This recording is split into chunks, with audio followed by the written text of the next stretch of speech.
So welcome everybody. This is our second community meeting on Zoom for McGann Playground. My name is Lauren Bryant and I'm the project manager for this project for Boston Parks. And before we jump into the presentation, I'd just like to go over a couple of how-tos and what to expect.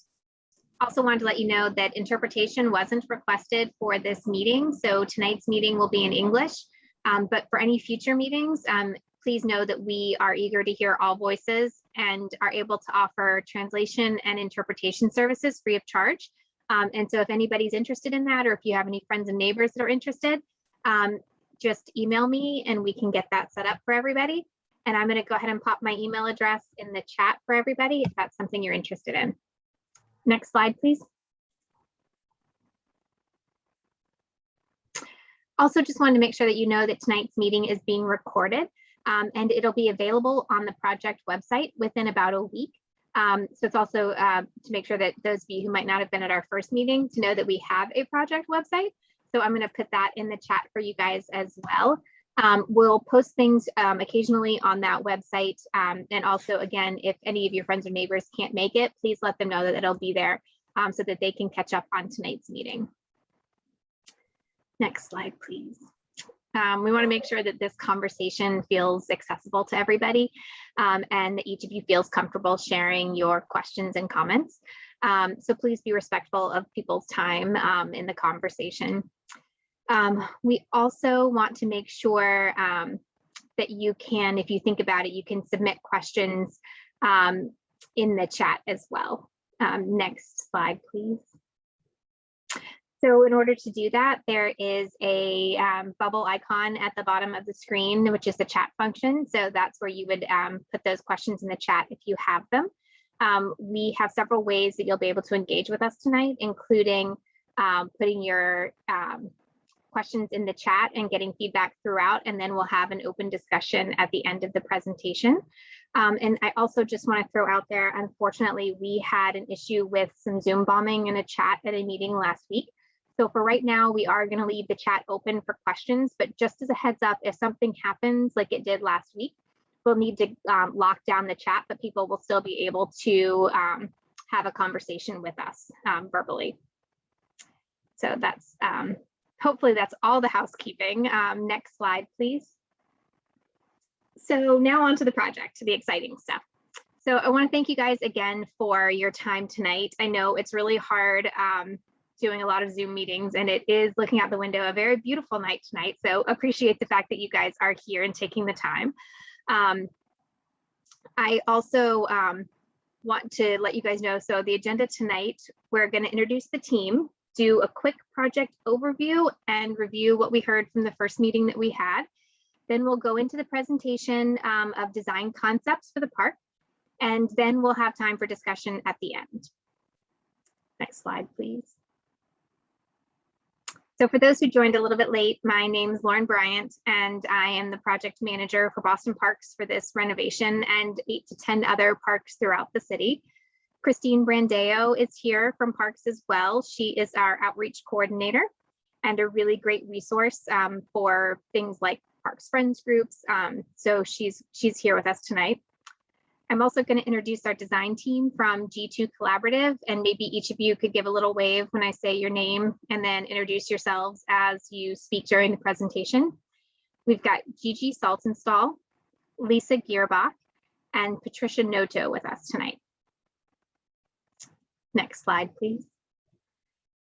So like I said earlier, this is our second public meeting for this project. We had our first meeting on July 15th. And then we had a pop-up on site on July 19th. Got a lot of really great feedback from both of those interactions. And we're here tonight so that we can share several design ideas that were based on the feedback that we gathered during those two times that we met with people.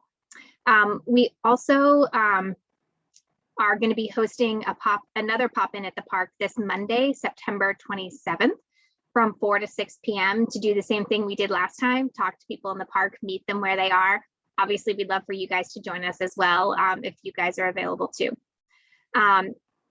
So also, if you have friends and neighbors that weren't able to make it tonight, you can let them know about that too. So typically we have 3 community meetings. This one we've added the pop-ins in. We already described a little bit about the first 2, and between now and the 3rd meeting, we're going to be working to finalize a cohesive design based on your feedback of what we hear tonight. And we're thinking that community meeting is going to be later this fall. We're planning to bid the project this winter and start construction the spring of 2022, with the park reopening in the fall of 2022. And also, just for folks to know, the construction cost is estimated to be $685,000. Next slide, please. So I know we shared this slide at our first meeting, so some of you may have seen this, but I just wanted to do a quick reminder for everybody so that they really know kind of all the different things that go into a park design. There are a lot of considerations that we need to look at, including community input, such as tonight in the pop-ups that we've had, safety and regulatory guidelines like ADA, City of Boston priorities, and Parks and Recreation goals. So all of those, and especially your voice and your input, help us guide the design of this park. So with that, I'm going to stop talking and I will turn it over to the design team to take us through an overview of what we heard at the first meeting. Great, thanks, Lauren. I'm Patricia from G2 Collaborative, and we just wanted to start by quickly doing an overview of our first meeting, which some of you may have been there for, but this slide is really showing our site from an aerial view, and you can see that, you know, it's very much a part of the surrounding neighborhood and kind of nestled into the surrounding golf course as well. And so in our first meeting, we talked a lot about, you know, the existing conditions on site and kind of analyze those conditions, looking at things like, you know, our 2 main gated entrances, our seating, the 1 picnic table, and the fact that the site is really surrounded by these fences, walls, and some really beautiful trees on the outside of the site. And I think one of the most important takeaways from the meeting and our analysis was that for the existing site, a lot of the play is really concentrated up towards West Street.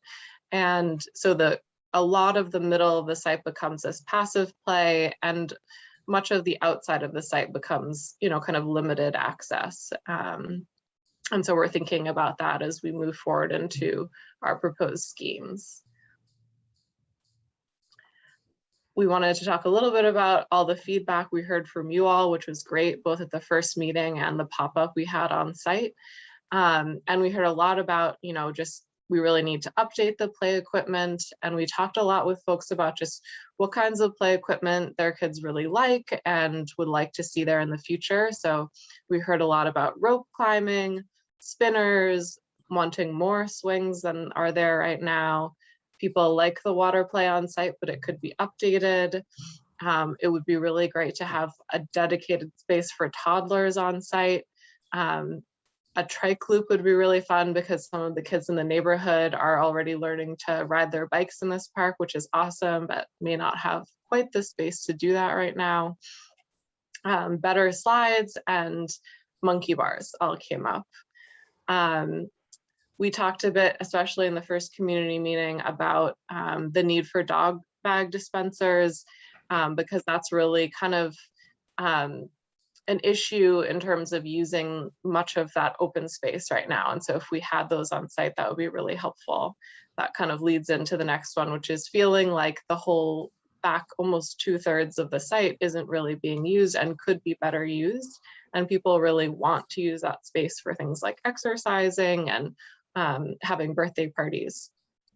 And then just the last couple of things that came up were, you know, a shade structure might be helpful, and there could be more seating and picnic tables, again, for those kind of community events like birthday parties and small gatherings. And I think as a design team, what we're really excited about this site is that there are really great kind of existing bones. There's a really beautiful tree line all around the site. but also in the winter, we get views through to the golf course, we get views through to on kind of this side of the site, a really beautiful kind of like rocky ledge. And so there's a lot of opportunity there to kind of take advantage of this park on a whole. Okay. Hi, my name is Lisa. We wanted to just start by talking just a little bit about play. You can go to the next slide. Because when we're, designing a playground, it's important to think about all of the different elements that go into really making for a valuable play experience. So social aspects, physical challenges, cognitive play, sensory play, as well as places that allow for children to start to communicate with each other and really start to develop. So really we're thinking about not just individual elements, but sort of what the playground and the surrounding areas can give kids to make for a really valuable play experience. So next slide.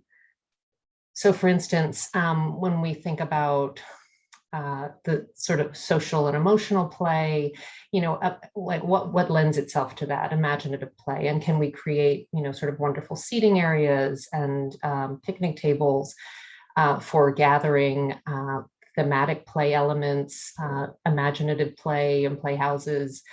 And frankly, just, are there ways of engaging some of the green space that Patricia was talking about, in a sense that's not just dealing with the playground in and of itself, but inviting kids to kind of explore the edges, to kind of use their imagination.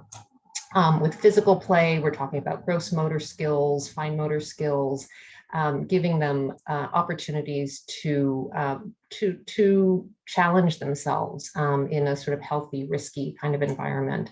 And a lot of the equipment that we'll be looking at, and we'll share some ideas with you as we move on, are some play elements that really challenge kids to be more physical, like dishes, the dish swings, the spinners, movable objects, monkey bars, etc.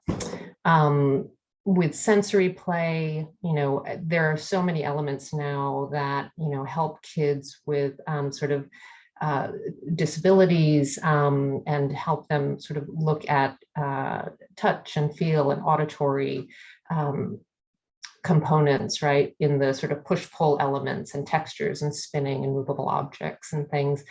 And, which leads also to cognitive engagement, and really challenging them to think creatively, to allow them to kind of even, within a playground environment, start behaving in a way that allows them sort of, excuse me, for problem solving opportunities. So interactive water elements and climbers and linked play elements. So, some of these things, we've been thinking about in some of the first designs we'll show you in terms of even how equipment is laid out through the park. How do we physically start to lay out or spatially develop the playground elements within the larger park? And then finally, communication. And I think, communication is critical in terms of development of kind of a receptive and expressive language for kids, where, there can be elements like talking tubes and slides, thematic play elements, trike tracks, and really the connectivity between elements that lend themselves to kind of making this a more interesting space, so that it's not just like you think of sort of a one-hit park where there's that one element that's just going to be all engrossing, but can we provide enough interest and variation in their experiences throughout the park to make it sort of an exciting place? So I think as we go through, what we're going to show you next are some spatial diagrams that look at how we might kind of spatially lay out different elements of play sort of within the park, and then kind of go to the equipment itself and like what is it with each of those play products, and what, how do they support all of these different elements that are really important to kind of a valuable play experience. So I think with that, we'll look at going into some of these design concepts. And then I think really as we go through these, if there are any questions as we're going through it, please interject. But then we'll sort of pause at the end and look at them all together to sort of talk about them as a group. Great. So we just wanted to start by looking at our existing site plan, and we'll kind of use this as a comparison when, as Lisa said, when we kind of circle back at the end. And so this is our first scheme. And again, these are really just looking at different ways of kind of organizing elements on site. And so the way we're thinking about this scheme is this is our loop scheme. It kind of centers around this main trike loop and really tries to utilize the edges of the site, which gives us space to have separate areas for younger kids. So towards the top of the screen, we have our 2 to 5-year-old area, and then 5 to 12-year-olds kind of on the other side of this main green space. The teen area, which we'll get into, more specifics of what we mean when we talk about each of these spaces, when we talk about equipment, is kind of, but the teen area is kind of tucked in this lovely shady corner at the, sort of eastern corner of the site. When you arrive into this space, we like this sort of greeting of water play that came up a lot in our conversations of something that's really exciting to the community. And also having our picnic tables at the front that kind of center the space and look out into our play spaces. Shade came up, so this scheme could include a pavilion. And as you kind of progress through, there's also this kind of naturalistic exploration play in the corner of the site that could be a little bit of looser elements such as logs and kind of log scrambles, again, that we'll show more photos of going forward. But we like that this scheme really centers around this main green space and makes it, this sort of central piece, while also giving, really generous space to these different play spaces. And again, we'll go through lots of images of fun play features after this, but we're really thinking about including all of the different play elements that we talked about with you all in the first meeting of swings. And we really like the swings, up front and center at the front of the site, and knowing that elements like climbing and spinning, slides and balancing are really important in all of the schemes, really. Any questions about this scheme before I move on? Okay.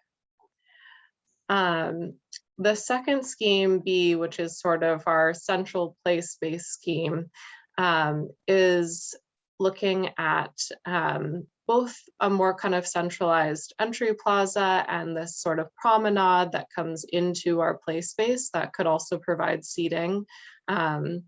And it kind of conglomerates more all of the play space together. So we have our sort of 5 to 12-year-old area that is kind of tied together to the younger kids area with water play. And that's also kind of at the end of this promenade. And we also like the idea of including some play mounds, and that could be a really nice way of kind of holding the edge of this play space.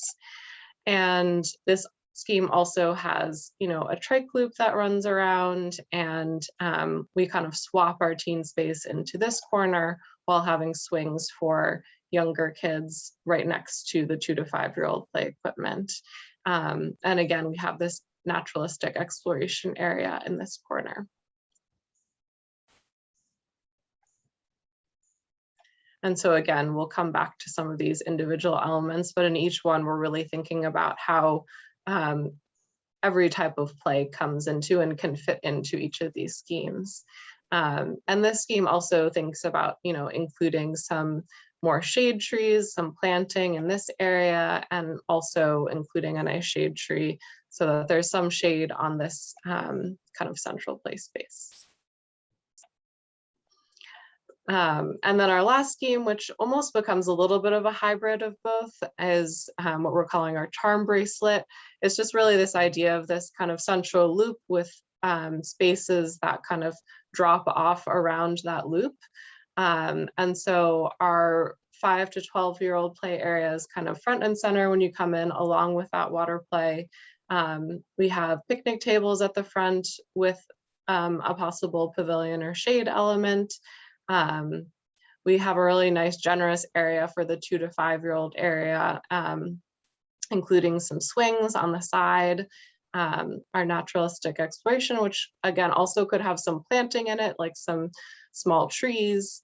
And this loop also gets us a little bit farther back into the site. And like all the schemes, there's seating kind of dispersed throughout the site. And so with that,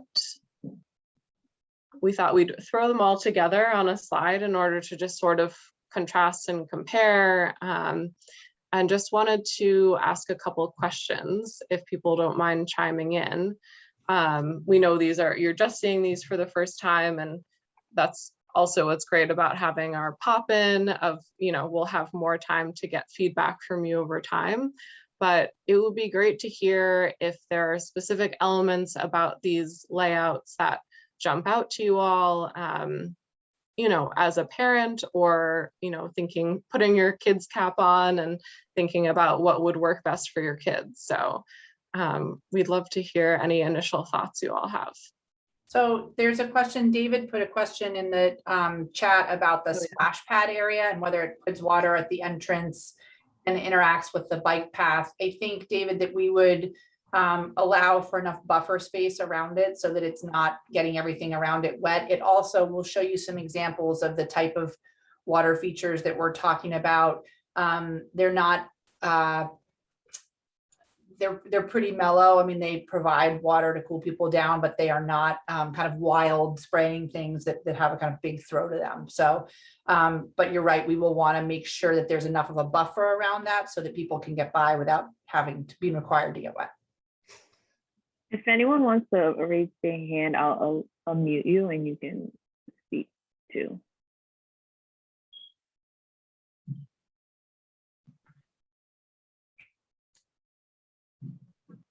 Maybe I can just read this one out too.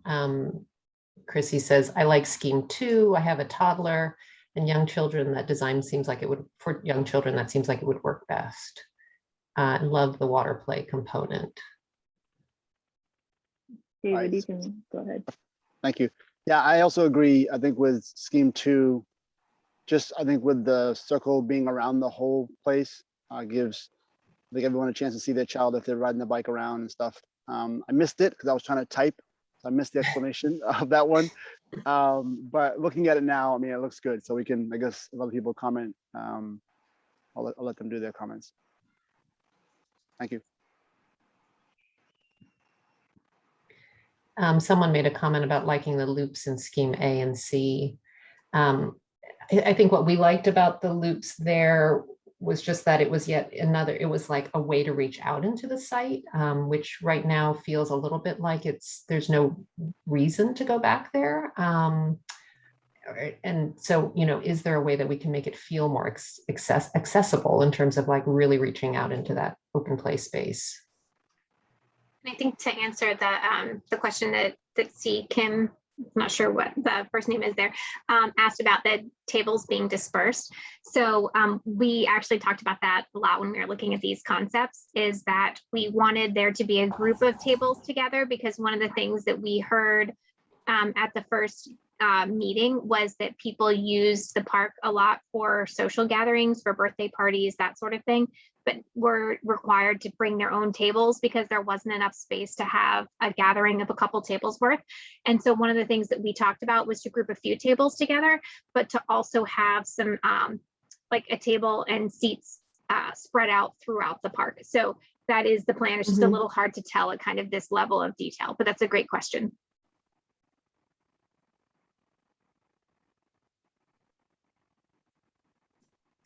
Christine, with such a small group, is it possible for us to allow people to just mute and unmute themselves to be able to jump in and out? Yeah, And that's David, fine. I don't know if your hand is still up from before or whether it's a new one. Yeah, sorry, I don't know how to Oh. take down my hand, so. No, that's okay. I just didn't want to ignore it if it was new. That was all. I would like to comment some more though, so thank you for that. Oh, absolutely.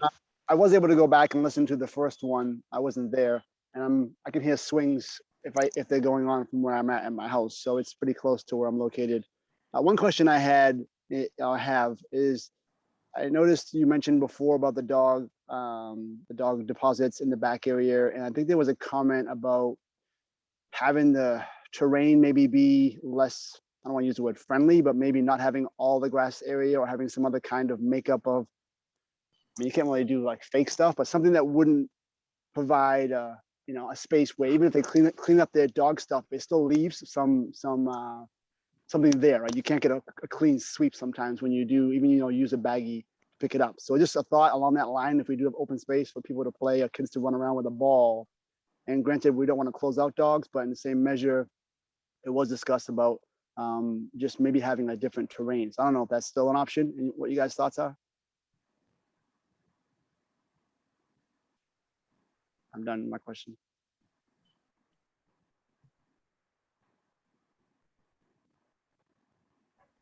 So I don't want to jump in, design team, if you want to jump in on that. I'm not sure what other surface there would be that would allow for an easier cleanup of dog mess. I'm not sure if that's the right word. But I mean, we can always take a look at that. But the thought is that, one of the things that we did here was that the neighbors didn't want to edge out the dog users. And so what we were hoping was that with the addition of the dog bag dispensers, that would help with the general cleanliness of that area, even though I know exactly what you're saying, that there's no way to always get 100% of what's there. I did want to, Chrissy made a comment about the golf balls, and I'm sorry if I've missed something as we're going through. But Chrissy, you're absolutely right. We noted the same thing when we were out on site. And one of the things that we had originally talked about in terms of some of the designs was maybe putting a few of the elements kind of closer back in that area to kind of, sort of like David was talking about, kind of utilize more of that space. But then when we did see how many golf balls were back there, it's part of the reason that we've pulled those elements, not quite as far against the road as they are now. But that's one of the reasons we didn't push them back further, was because exactly of that concern with the number of golf balls that we saw. It's also part of the reason that even though we're going to clean up some of the invasives and prune some of the trees for safety, we're not going to completely clear that back area, because the vegetation there also does help with some of the golf balls too. And then the iPhone user, I did just want to, of course, Chrissy, the iPhone user, I just did want to comment in terms of the benefiting the teens. I just wanted to make sure that you did note that in all three schemes, there is a teen area. So the accommodation for something for teens would be in each of those schemes as well. But I'd be curious if there was something about C specifically with the teen area that you liked better than the others. I don't know if you're willing to unmute and let us know what your thought is.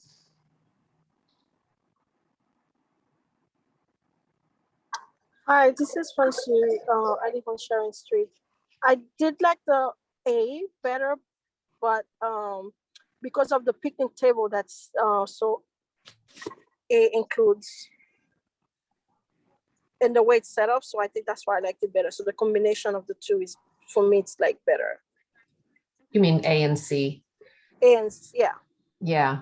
Yeah. I'm curious. So as a parent of a teen, so we've all been talking a lot about the lack of kind of teen spaces in playgrounds and in parks, and what is attractive to teens. And I'm just curious if you could tell us what do you think would be most interesting to your teenager? Actually, I have not been using the park much since my kids started growing a little older. Mm-hmm. So we stopped using it a couple of years ago, but now they're into biking and scooter and things like that. So I Yeah. think, yeah. So, Mhm. but I think, you know, even like the picnic area, going there and just sit and eat, and while the younger ones are using it, I think that would be appealing to them more so than what we have now. Yeah, it's interesting. And we'll talk about this more as we get into some of the different spaces or some of the different elements. But one of the things we were thinking about with teens is like having more interesting seating, and maybe there's more challenging swing sets or something, just so, you know, older kids can find something fun to hang out on that doesn't feel like a little kid play apparatus. Yes. Great. This is David again. The one thing I think about between A and C, and I think what you mentioned about teens, sometimes a teen, you know, will take their younger person, or they might be babysitting. And I think to have a swing that would be, what's the word? I guess the weight probably is flexible on the swings, but maybe swings that they could be on, as well as a smaller swing. And then the open space, A and C, kind of gives them the freedom to see the child if it's running around or playing the ball and still be in a good zone. So I think, you know, that might be a good option. So A and C look like good options to have that kind of flexibility, I would say. Great. So I'm curious on the folks that were commenting that they liked the loop on A and C better. Is that because it also loops around some lawn, and that then makes the lawn feel like it's more a part of the park? Is that kind of the rationale for that, or was there something else about the loop in those that you guys like for a different reason?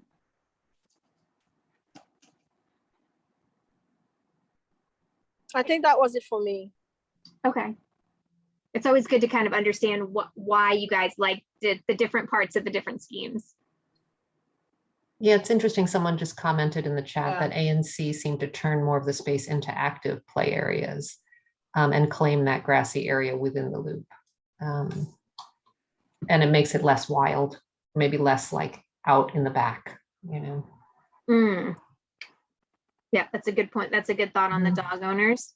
If that part of the lawn felt more like the playground. Exactly. I think that was some of the thought as to why, I can't really say I can jump into the psyche of someone who doesn't pick up after their dog, but does it feel like the kind of wild beyond to someone, and so they don't feel as particular about it, whereas when it gets more incorporated into the space and feels like it's more central to the space, might people feel as though they need to be a little more responsible about it? Right.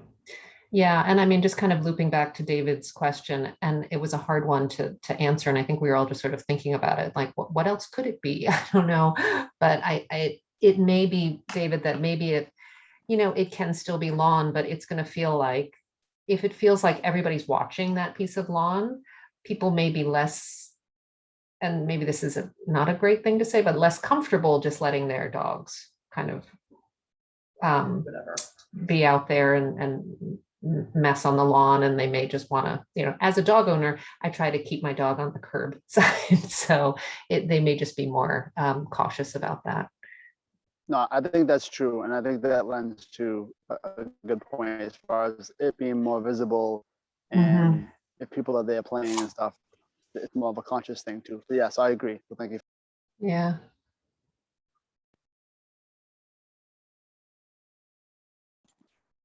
So I know. Sorry, go ahead, David.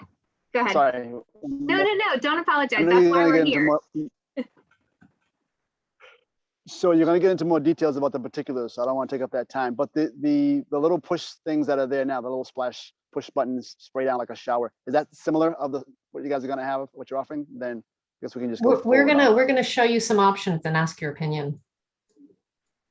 You're asking the right questions, though. Now. Yeah. Right. Yeah.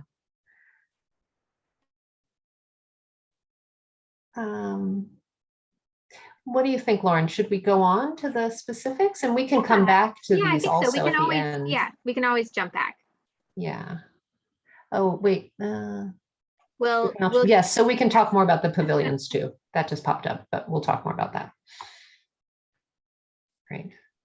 Okay, so I'm Gigi on the design team, and we're just going to show you some playground precedents. And really, in looking at these, we're not proposing any specific equipment yet, but we wanted to get people's kind of reactions to different types of equipment and ideas and materials of equipment. So these are, you know, just throwing a bunch of ideas at you to get your reactions. So go ahead, Patricia.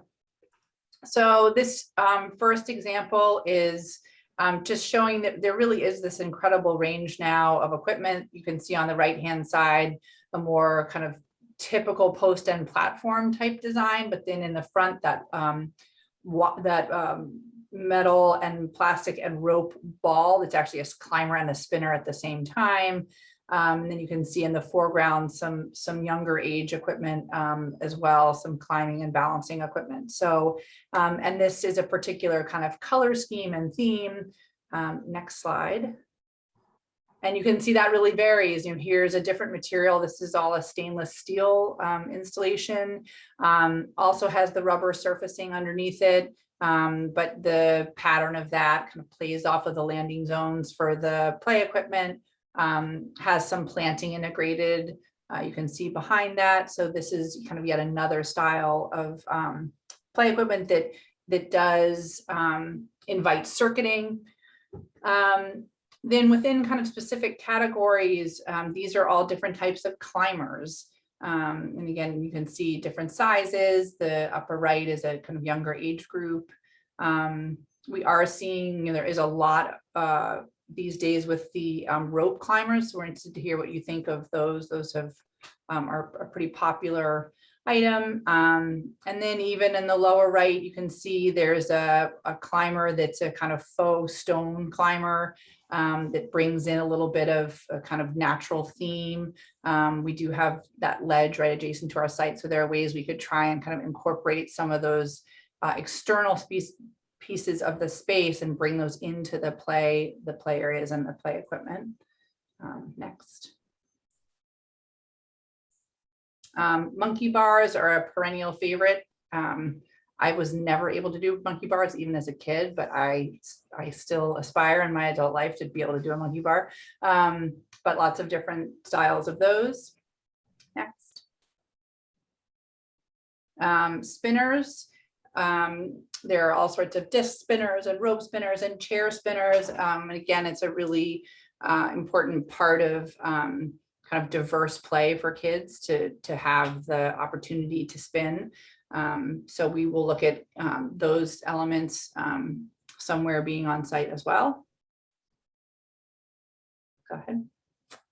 And swings, we've heard that the swings are really popular. I think one of the things that we have heard is that there actually are 4 swings on site. There are 2 toddler buckets, 1 handicap accessible swing and 1 traditional swing. And it seems like there could be more swings, that there's a lot of support for lots of swings. And as you can see in these images, again, there are just so many different types of swings now that are available and that we will explore, including, you know, kind of typical single person swings, but then swings where you can load up a bunch of kids on them are an option. And also that one in the upper right where it's a couple kids facing each other in the swing. So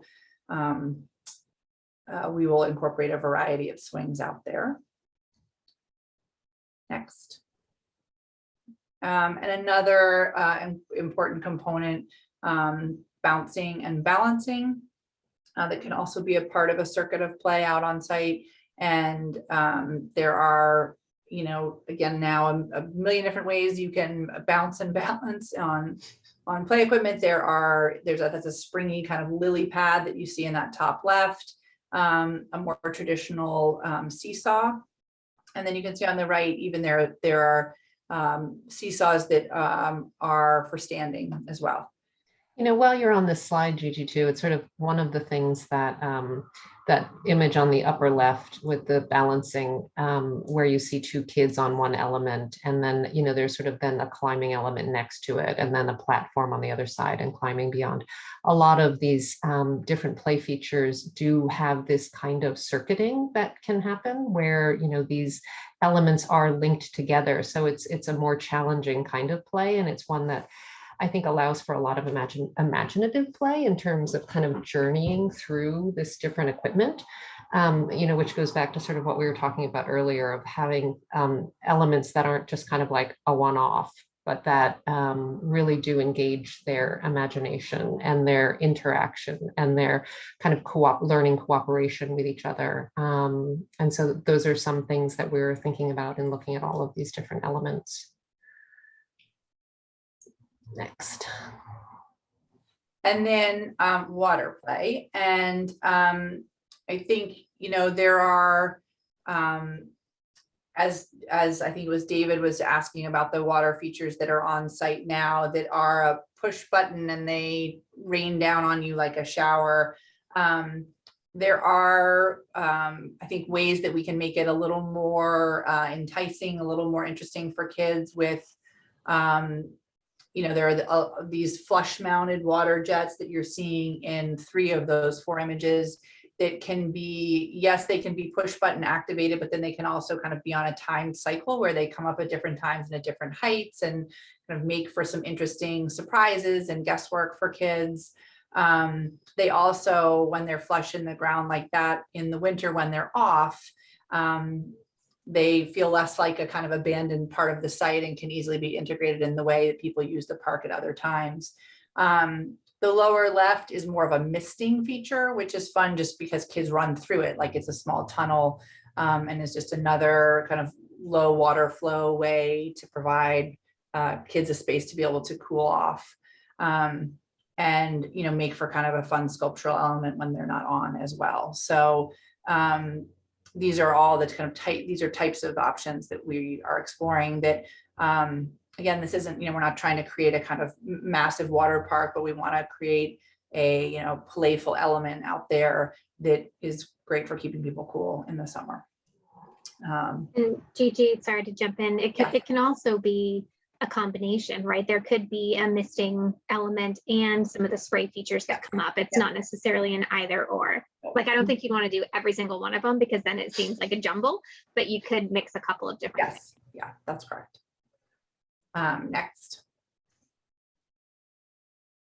And then, you know, you saw on the plans the kind of naturalistic exploration area. I think, you know, there's some other things that we would like to incorporate as play opportunities that are even less specific in terms of the way you kind of ask kids to play. We want them to be about moving through space and allowing kids to use their imagination and make choices and play collaboratively and really get into these spaces as something that's not prescriptive for them, but a real free open play and enough to kind of spark some interest, but really let them have at it on their own. And so these are some of the kind of features that we think lend themselves to that. You know, mounds giving kids some vertical climb. The trike loop, you know, just allows all sorts of individual play, all sorts of chasing, racing play. There's you know, a number of things that can go on with that. And then the naturalistic exploration area, really trying to get kids, give kids a place that they can connect to the rest of the site, not just the play equipment. So, and those areas tend to, you know, have a lot of seasonal change to them, which makes them kind of interesting for different times when people come to the park. So. And then we've talked a little bit about the teen area, and I think, you know, we know that kids don't, you know, there aren't going to be signs up in the park that tell kids, you know, you are this age and therefore you must go to this location. We know kids will kind of cover what they want to cover. And so what we're thinking about with the teen area is what can we put in that space that is appealing to teens. It may at certain times of the day have a 3-year-old climbing on it too, and that's fine. But you know, from what we know about the way teens like to socialize, and they don't really want to be considered little kids. So having an area that has a slightly more kind of sophisticated setup and may just be more seating oriented. You know, swings are a kind of thing for all ages, which we think is great. And you see here a couple different types of seating that allow for kind of lounging and socializing and a little bit of climbing. And that lower right image, we're pretty interested in as this idea of these kind of sling seats that allow kids to really just relax and hang out, and that could be interesting to teens as a space to inhabit. And then furnishings. So, you know, beyond the play equipment, there will be tables and benches in the park. We also think that tables and benches often become play elements too, and we're good with that. So you can see those two images on the right. There is a certain kind of potential play component to that, and that kids will climb up on them and run along them, and that's great. But they are also seating, so we like that kind of multi-purpose possibility. And the options on the left are just some ideas for pretty simple, clean furnishings. Yeah, Patricia, you can go ahead. To, you know, some very simple table and bench sets. On the bottom are a couple of thoughts about pavilion ideas. So we'd like to keep it pretty clean and simple. So nothing too heavy-handed, nothing that's too enclosed. We want there to be great visibility in and out of those spaces, but might provide a little bit of shade or might provide a little bit of shelter from rain, depending on what the top is. But those are some kind of first ideas at that pavilion.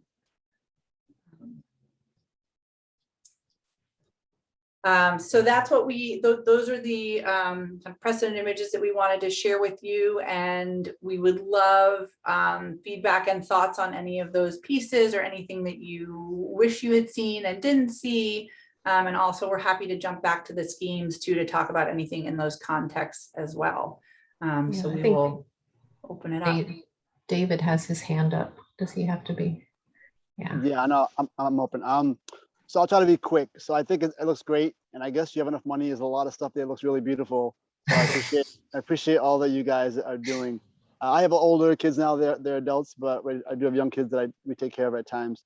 So real quick, so I think with the spinning thing, I was at a location where the kids could get inside of like a circle, and the parents had to like pull them around in a circle. You don't have it on the picture here, but we were in a location where it was kind of cool because it forced the parent to be part of it. The kids were like, "Come on, pull." And it swings around. It's in Lexington at a school. If you're really looking for it. Do you know which school? It's off of Estabrook. It's a new school off Estabrook. Okay. So it's really cool. That whole setup is really cool over there.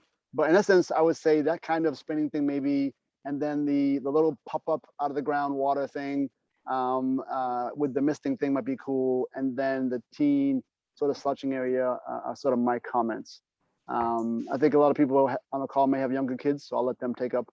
I think maybe that one there, the bouncy in between, you know, the mound you had, maybe putting the mound in the middle a few spots might also break that up. You know, if we had the A and the C with the middle space, having the mound and this kind of makeup might be good to break up, you know, activity from other things too. So that's my thought. All right, I'm done. Great. Thank you. So one of the questions I would love to get everybody's take on, there was a comment in the chat about the small fixed bistro style tables that have 3 to 4 chairs around them, as opposed to more of a picnic style table. And I think we had put picnic style tables in response to some of the comments about birthday parties and gatherings. But I'm curious from those on the meeting today, what are your guys' thoughts on like individual cafe style tables versus picnic tables? And if you want to put it in the chat, that's okay. If you want to unmute, that's okay too. Anybody have any strong thoughts on that?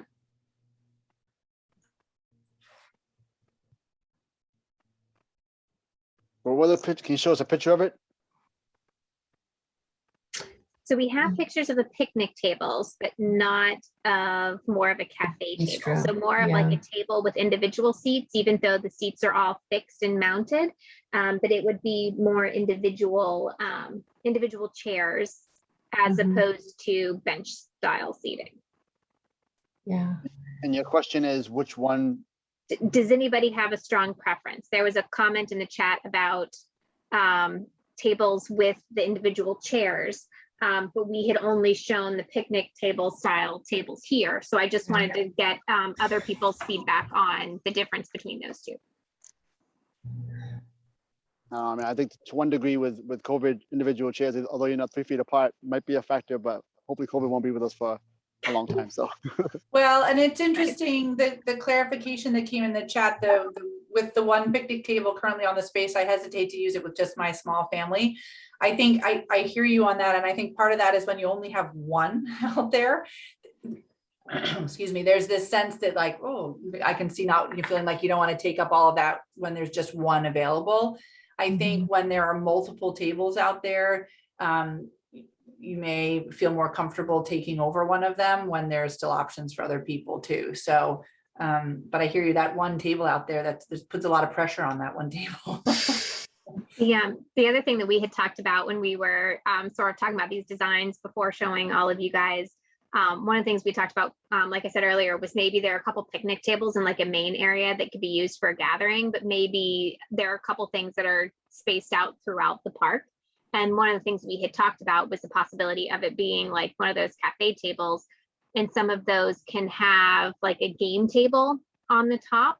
And so that's another potential use for the site. It could also be another use for teens, or even, you know, like I know my parents like to take my kids to the playground, and my dad, you know, teaches my son to play checkers or chess. So it's a multi-generational thing too. So that's another potential with that cafe style table, maybe dispersed throughout the site too. And I didn't see any. Do you gonna have those like tic-tac-toe? I think it's there now. Is that gonna remain as part of an option? Those spinning things. So the play equipment that's there would be completely removed. It's older, and it everything that will go in will be new, but there are play panel options on play equipment. And I don't know, and Lisa and Gigi and Patricia, you guys can correct me if I'm wrong. I don't know that we've gotten to that point yet of picking anything, but that's what we can start to show at that next meeting that we have, is more specifics about what each of those kind of panels that have play elements on them would be. Yeah, I think it's always easy, like she said about, you know, you may not be able to have checkers, although that is a good option, but having a quick game like that where you can just go back and forth with your younger person or older person, whatever. It's interactive across generations sometimes versus just let them go and do their thing. You know what I mean? Like what happens at times. So that's a good comment. Thank you, David. Yeah. Yep.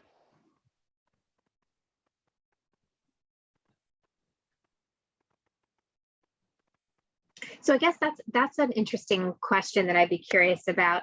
Are there things on the current playground, like the tic-tac-toe, that the kids really gravitate to, that you say, man, we really should have another X, Y, or Z in the new playground? I'm curious. Because that's definitely been the sense with the water feature. So Yeah. yeah, you might have a better answer on Monday with that one, I guess. So. See, the stone wall, it's a seating option. It's beautiful. I wonder if that was available even in one space. Okay, yeah, and absolutely. And Chrissy, you're absolutely right in terms of the wheelchair, and the same with the comment about the cafe tables. Accessibility is definitely something that we look at. And in terms of site furnishing, both with the tables, with drinking fountains, they're all, you know, we make sure they're all ADA accessible. With any benches, there are the companion seats that go next to those. So those are great comments. And also, because we didn't specifically talk about it, things like upgraded gates, drinking fountains, trash cans, standard, you know, signage, standard park elements are all part of what we'll be doing as well. They're just not always as much fun to show as flashy playground equipment. Right. But those will all be a part of it. Thank you for the comment about the steering wheels. I totally agree. My kids always love those.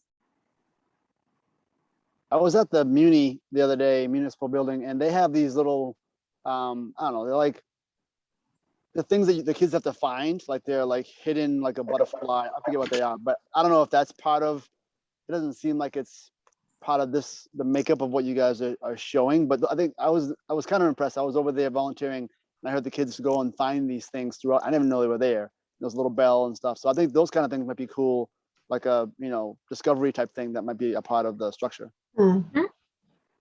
That's a fun idea. We did something like that at Martin's Park, where there were the concrete animals that were in the nature play slide on here, where there were some of those spread out throughout the park and the kids could find them. So I know exactly what you're talking about, David. It doesn't have to be quite that large, but.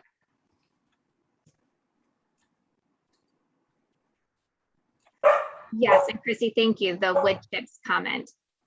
So it is a standard feature now in Boston parks that the surface is the rubberized play surface, because the mulch does not, like you said, it does not work well. It tends to come home in shoes and, you know, it doesn't stay where it's supposed to, which is the point for the safety. So that does get switched out to rubber in our playgrounds. The more shade, the better. Yeah, we have a lot of shade in certain parts of this site. And so all of these schemes actually put a lot of the play equipment on the shadier side of the site, which is that kind of northwestern side of the site. So yeah, I think we want to utilize the existing tree canopy that's there for that.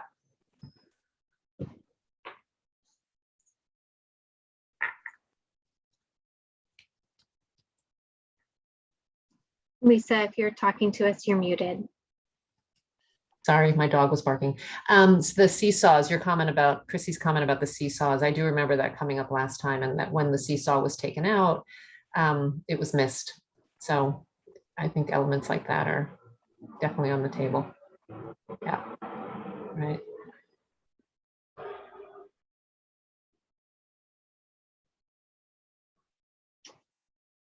Well, I know that we're scheduled until 7:30. Oh, there's another, let's see, not sure if there would be an option, but any sensory play. So sandboxes are unfortunately something that we can't do. It's just not something that can be maintained from a safety perspective. Unfortunately, they become litter boxes for wild animals. And also if there's, you know, broken glass or anything else that gets in them, very hard to make sure that they stay safe. But I completely agree. It's one of the things that's really challenging in terms of manipulatable elements. So for this playground, because we don't have the mulch or sand, it would be the water, but that's also where a lot of those kind of play panels can have a lot of those manipulatable elements on them to kind of help with that, with those sensory things. I think also that may be something we could explore in the naturalistic kind of exploration area in terms of some of the elements that might be there, like boulders and logs and things that, you know, are basically going to naturally accumulate there too. Right. And there would likely be mulch there too around those, the natural things. But yeah, sand would not be one of the things that we could incorporate there. Right. Yeah. This is David again. So the first one you showed with the was it the wire, I guess, what is it called? The rope, the dome. The rope climbers. Yeah. So I think those are kind of cool as well. And I think that this one here that you show too as well with navigating through the different pathways. I think either of those are kind of, because you can get all, the one on the bottom, you can get all kind of to do different things. Yeah, so I think that's a kind of a cool one. Some adults might be a little adventurous too on that. So. Yeah.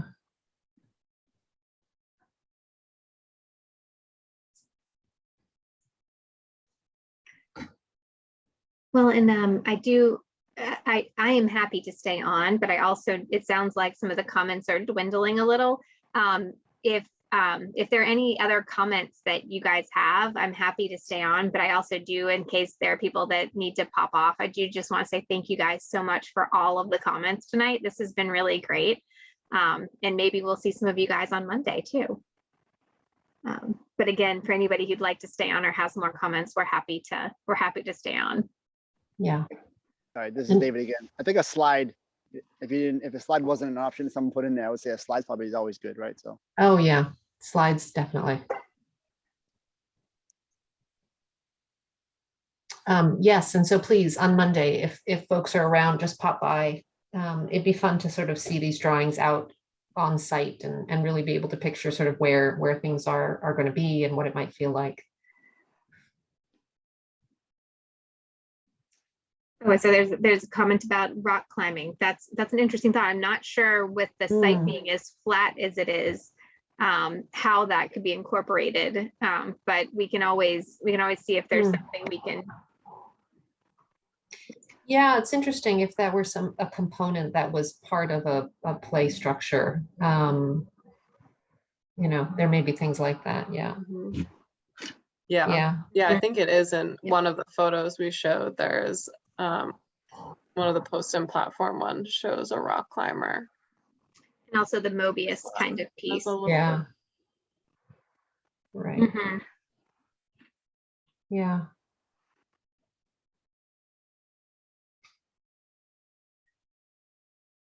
Great. Well, thank you guys again. We really appreciate all the feedback, and feel free, I will drop my email in the chat again, but feel free if you think of something later and want to send us some comments, that's great. And if you want to join us on Monday, we'd love to see you all. So thank you all so much again. All right. Yes.